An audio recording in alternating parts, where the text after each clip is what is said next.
The Lava smartphone company also launched its budget-friendly 4G smartphone. In April 2023, the Lava announced the Lava Blaze 2 smartphone with a price of $85, 7,163 rupees in India, approximately.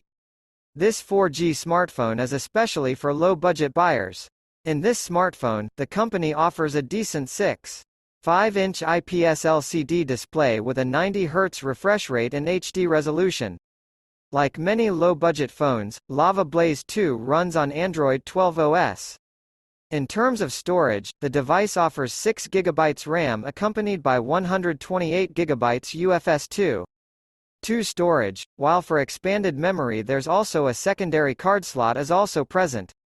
For clicking pictures, the Lava Blaze 2 smartphone offers a dual camera setup including a 13MP primary and a 2 megapixels lens.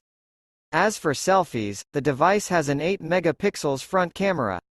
The smartphone has OTG and GPS support.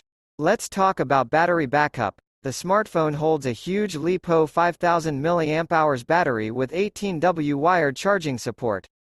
You can buy this smartphone in multiple color variants like glass black, glass blue, and glass orange.